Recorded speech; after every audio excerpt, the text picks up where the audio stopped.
So everyone's favorite crazy GOP congresswoman, guys, Marjorie Taylor Greene, she's at it again. This time, the conspiracy she's spreading revolves around lasers from space by Jewish people. Jewish space lasers. I'm not making anything up here. This is the lady that, of course, is already trying to impeach Joe Biden. She spread ugly theories and conspiracies and fantasies about everything under the moon and sun and stars. And now, I can't even believe I have to say this, we're talking about Jewish space lasers. This is some reporting on this, recent story. It says here, the most recent green view to be unearthed comes via Eric Hananauki. Just over 2 years ago, Greene suggested in a Facebook post that wildfires in California were not natural. Forests just don't catch fire, Rather, the blazes had been started by PG&E in conjunction with the Rothschilds using a space laser in order to clear room for a high-speed rail project. Here is Greene's entire post via Media Matters. And I have it up on the screen. Guys, I am not going to waste your time and my time and your sanity and my sanity reading all of that out. You can read it for yourself.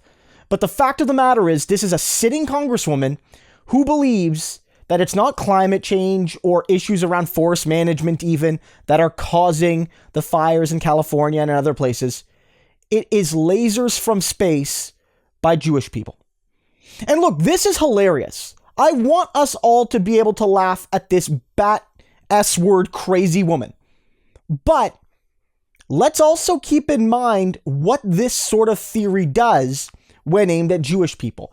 This is a re-emerging thing among the right in the United States. Of course, it never went away, but it's becoming more and more popular to reignite the theory of the conspiratorial Jewish person behind the scenes, managing things, puppeteering things. Newt Gingrich often does it with George Soros. She's doing it here with the Rothschilds. Republican ads in the last election made Bernie Sanders the puppeteer of Joe Biden. Bernie Sanders, of course, one of the prominent Jewish Americans from the Senate, and probably the closest a Jewish person has ever come to the presidency.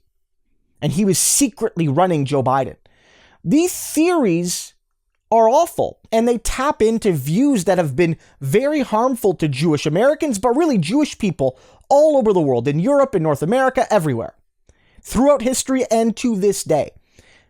It's not funny in that sense. This is a woman that shows that in the rush to just totally, endorse